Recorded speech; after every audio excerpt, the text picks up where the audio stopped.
Hi guys, I'm Travis Taylor from Capital City Nissan, Topeka, Kansas, also known as the Salsa Robot. Today I'm making you a video. This is on the 2022 Nissan Rogue Sport SL. This is going to be the final year for the Rogue Sport. I don't know why, but they're cutting it out. But let's take a look at this thing before we can't get them anymore. Okay guys, here's the outside of this thing. This is our 22 Rogue Sport SL all-wheel drive. Last year for this vehicle. One of the things I've always loved about the SL Rogue Sport is these wheels. 19-inch wheels. I've thought that was such a cool design. I think they first came out with that design of wheel about 3 years ago on the Rogue Sport. Loved it since the first time I saw it. The rest of the outside of the car really hasn't changed over the years at all. But on the SL, you do get this outside side view mirror with the turn signal on the outside there, so you're a little more visible. Of course, the whole body design on this vehicle kind of mimics the full-size Rogue. You've got those wraparound tail lights and headlights. Look at the mileage you get here. 27 combined, 24 city, 30 highway. It kind of exposes why they're going to probably do away with the Rogue Sport. This vehicle's smaller than a regular size Rogue and gets worse gas mileage. LED headlights up front here. Kind of cool little accent here on the front. That's kind of different. They didn't have that when these first came out in 17. At least I don't remember ever having that little chrome accent there where the fog lights would be. I'm gonna walk around the side here. Of course, you get the keyless entry there. There's the button, so you can just have that key in your pocket, push that button and unlock the door. On the back here, we've got the chrome accessory there for to protect your bumper from getting scratched. Manually opening rear hatch. There's no power hatch on this, but you do have the 60/40 split bench seat. There's your anchor points for the latch system for grocery bags. There's a little detail right here. A lot of people miss this. That's actually a grocery bag hook. You can hook your groceries there, and it keeps them from rolling all over the cabin area back here.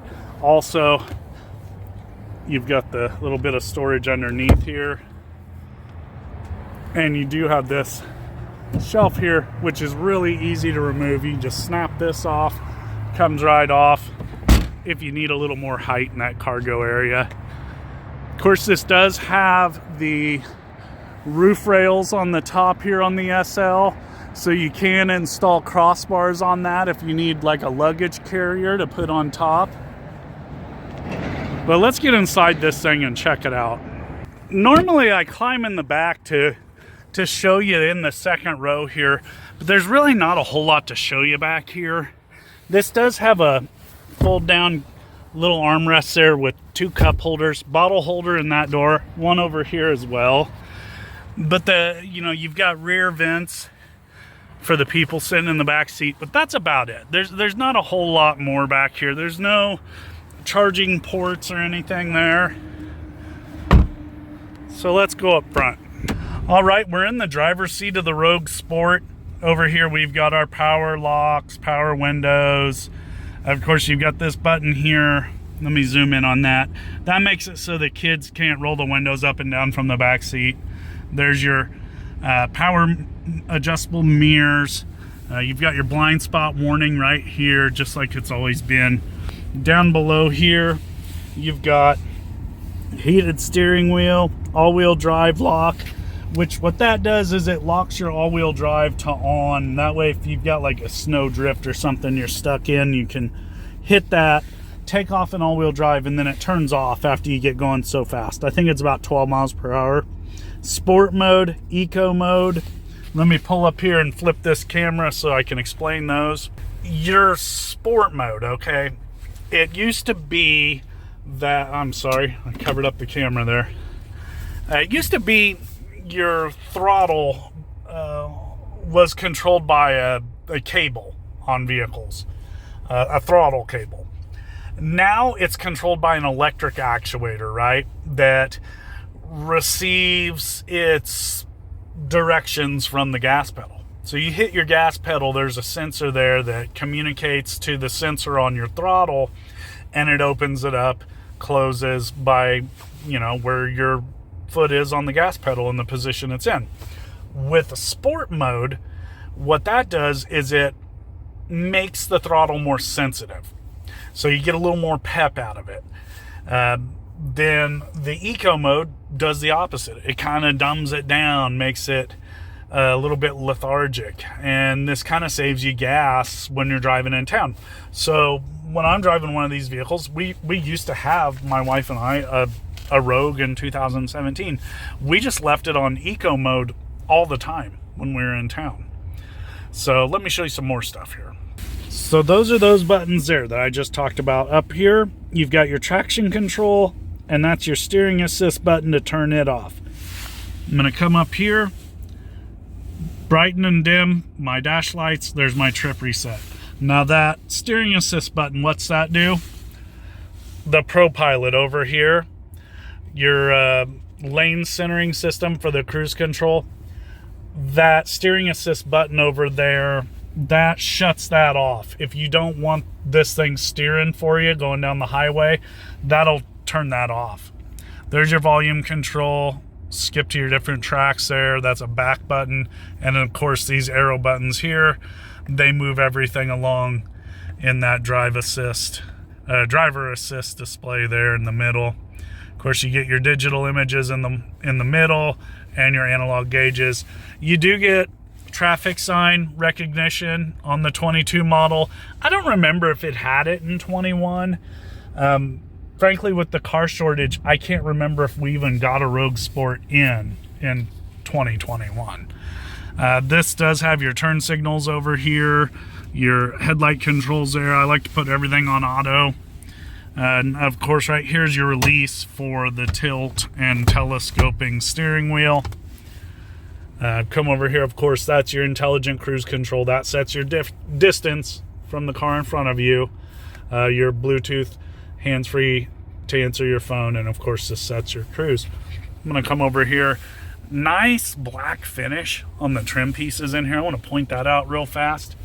Follows across, right? Starts on the door panel and follows across the dash. That is a theme we see more and more and more in these Nissan vehicles. This being an SL, you get the round view monitor along with your backup camera. This does have in-dash navigation, and it's one of the last vehicles in the Nissan lineup with a CD player, right? That's kind of the theme for this car. We saw a lot of elderly people looking to downsize by these vehicles, so that's something that they kept in there. In-dash navigation, of course, and then this does have Android Auto, Apple CarPlay, knobs and buttons right there for HVAC controls. Very cool, very easy to get to. And of course, this up here is a touchscreen like just about every Nissan I show you. I think they're all now touchscreen. Down here they did bring in the electronic parking brake, of course, auto hold function that holds that brake for you, and then you got some charging ports there. Nice leather shift boot with that chrome finisher. This is, the old shifter Nissan's had. You do have an auto shift here, so you can do a manual shift mode. Right here you get cup holders, and of course heated seats on this model. You will notice this is an SL. This is the cream of the crop in the Rogue Sport. No heated mirrors on the outside. That's something I've never seen, even when they first came out with these. Up top here, you do get Nissan Connect in the 22 Rogue Sport SL, and you get a place for your glasses. And then, of course, there's a home link or whatever for your rear view mirror. Just a regular rear view mirror in these. Well, guys, all I can really say is it's a sad day. We're not going to have the Rogue Sport anymore. This is the 22 was the last year for it. I just found this out, so I thought I'd make this video since we did have one Rogue Sport on the lot. These were a good vehicle, and they still are. If you come across one of these in the pre-owned market and you're looking for a smaller SUV with all-wheel drive that'll get you around, they're comfortable. I highly recommend the SL trim level. My reasoning behind that is I really like leather seats, and I feel like these seats are very comfortable on my bad back. The Rogue Sports used the old Century engine, the 2.0, 141 horsepower, 147 foot-pounds of torque, I believe. Great little engines. We didn't see a lot of them come in with problems, so I'll give them that. But yeah, I would highly recommend one of these cars. It's just sad they're going to do away with them. I don't think the sales numbers were as strong on them as they hoped. Well, guys, that's it for today. I'm Travis Taylor from Capital City, Nissan, Topeka, Kansas, also known as the Salsa Robot. Please click like, subscribe. That helps me out. And I'll try to get another video for you here soon. Got a big day tomorrow. I'm heading to a car museum to check out some cars and get some footage there. But y'all have a good day.